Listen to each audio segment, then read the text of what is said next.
Tudatinze rero hari inkuru eshatu twifuza kugarukaho mu buryo bwihutirwa. Ni inkuru ya mbere y'umusore wafatanywe urumogi mu buryo bwatunguye benshi, udupfunyika tugera kuri 689 ndetse afatanwa n'ikiro kimwe cy'urumogi. Ibi byose turaje tubikugezeho mu buryo burambuye. Indi nkuru ni inkuru y'umusore wishwe na se wabo mu buryo bubabaje cyane. Turabigarukaho 5/5. Si yo nkuru gusa, turagaruka no ku mpanuka ikomeye ya kwasiteri yabaye kuri uyu munsi. Rero sobanukirwa byinshi biramutse bivugwa muri iki gitondo.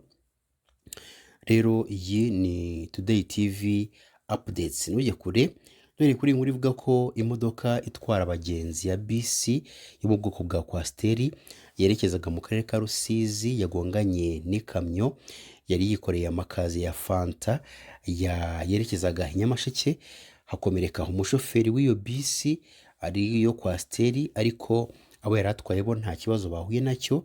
Iyi mpanuka yabereye mu mudugudu wa Nduba, ni mu kagari ka Karengera, umurenge wa Kirimbi n'akarere ka Nyamasheke, mu gitondo cyo kuri wa gatanu tariki 2 Mutarama 2026.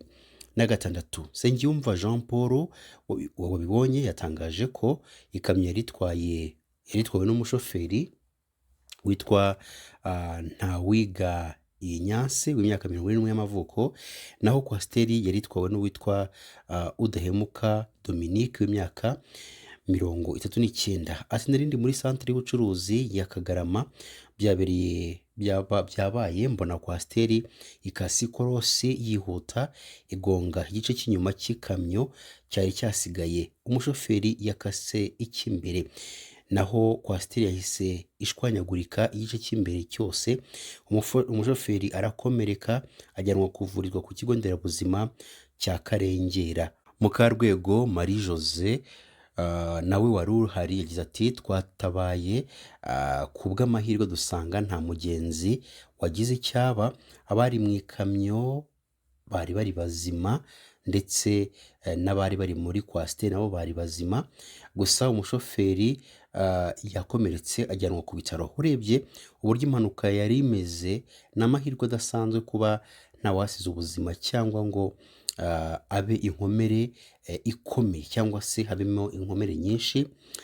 Umuvugizi w'ishami rya polisi rishinzwe umutekano wo mu muhanda SP Manuel Kayigi yahamirije imvaho nshya ko ikamyo yari ipakiye amakazi ya fanta iva i Karongi yerekeza i Nyamasheke yaje ko yakora impanuka igeze mu murenge wa Kirimbi.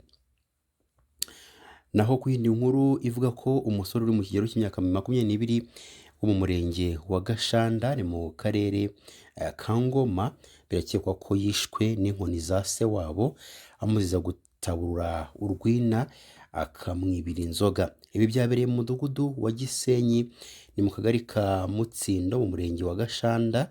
Uyu musore bivugwa ko yakubiswe mu mugoroba wo ku cyumweru tariki 28 Ukuboza 2025. Umurambo we uboneka ku wa mbere nijoro tariki 29 Ukuboza, usanzwe mu ishyamba aho yari yajugunywe. Abaturage bavuga ko uyu musore yagiye kwa se wabo yibamo ijerekani y'inzoga ayisangira na mukuru we. Se wabo aza gufata uwo musore aramukubita arapfa, arangije ajya kumujugunya mu ishyamba. Umunyamabanga nshingwabikorwa w'umurenge wa Gashanda witwa Ngenda Mathias yabwiye itangazamakuru ko se wabo w'uyu musore wapfuye yemereye ubuyobozi ko yibwe inzoga yari yataze mu rwina, ariko ko nta muntu yabonye wazibye cyangwa se ngo abe yafata cyangwa se yabona ibimenyetso byerekana ko ari uwo musore wabyibye. Yakomeje avuga ko basanze umurambo mu ishyamba bamujugunye, gusa yabonywe n'abaturage bavuga ko ashobora kuba yishwe n'inkoni za se wabo. Ati twakoranye inama n'abaturage tubabwira ko ibintu byo kwihanira atari byiza. Abakekwa ni se wabo, bivugwa ko bapfaga amakimbirane yo mu miryango, nawe yafashwe ubu ngubu akaba yashyirijwe RIB. Bizamenyekana rero iperereza nirimara gufatwa cyangwa se nirimara gukorwa. Gitifu Ngenda yakomeje avuga ko se wabo nyakwigendera ari we wahise atabwa muri yombi, aho akekwaho kwica uwo musore. Yemeza ko iperereza rikomeje ngo hamenyekane ukuri. Naho polisi ikorera mu karere ka Rulindo yafatiye mu cyuho umugabo wari ufite udupfunyika 689 n'ikiro cy'urumogi abicururiza iwe mu nzu.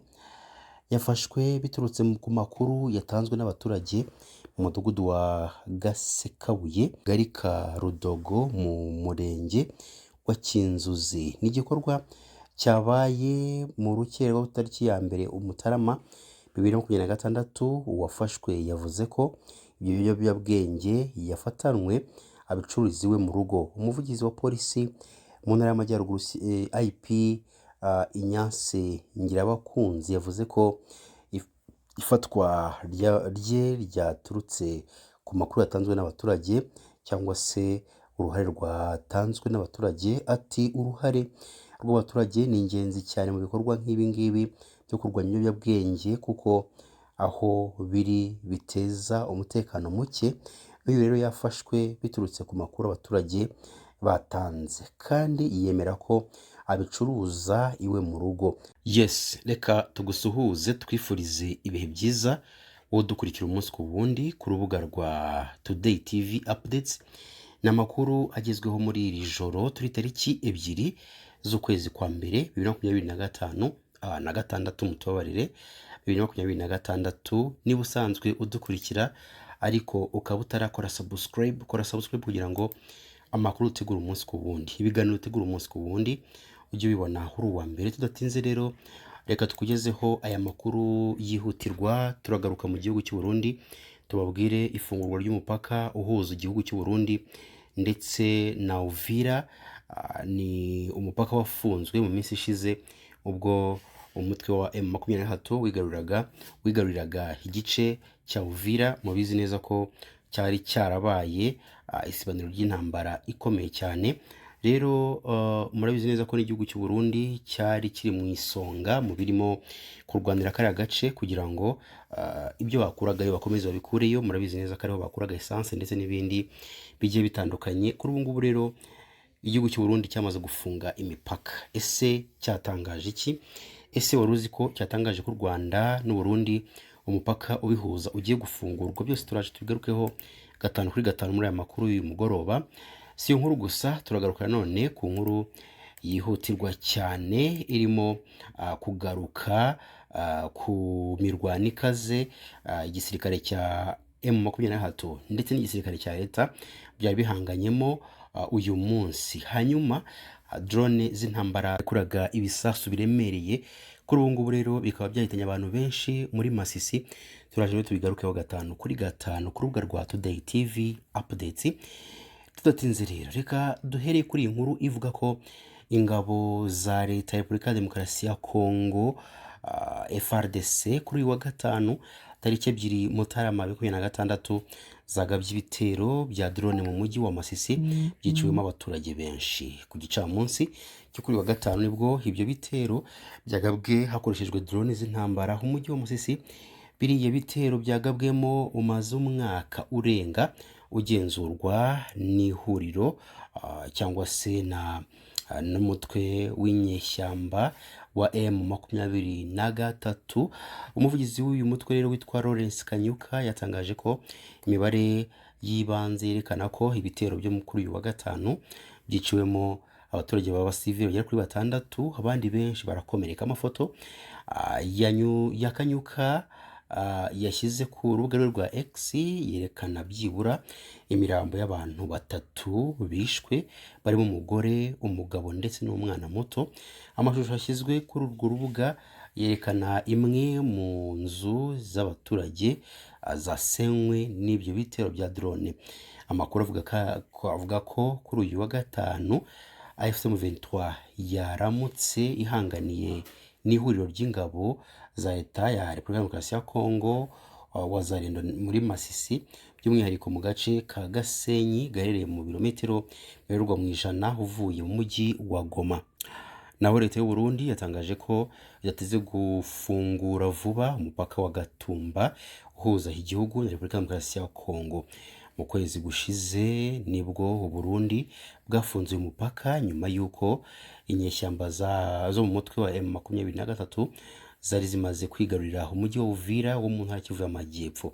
Icyakora nyuma y'icyumweru uriya mutwe wavanye ingabo zawo muri Uvira nyuma yo kubisabwa na Leta Zunze Ubumwe za Amerika. Umunyamabanga mukuru wa CNDD-FDD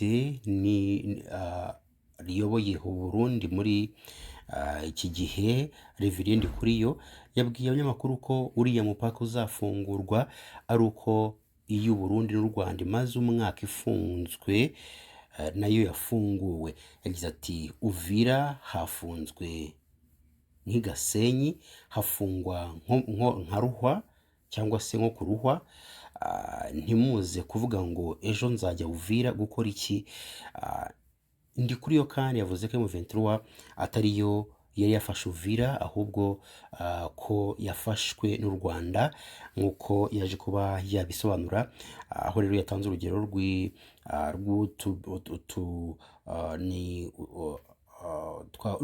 n'ubwato butoya ariko bunyaruka cyane. Rero biravugwa ko bwaturutse mu gisirikare cy'u Rwanda. Rero byatangajwe n'uyu mugabo, yagize ati ibya Uvira nababwiye ko ari u Rwanda. Ntiwabonye umunsi bafata Uvira, nimwabonye ko ari imodoka z'u Rwanda zazanye amavedete, ni ubwato butoya cyane bwirukanka cyane mu mazi, ntacyo mwabonye.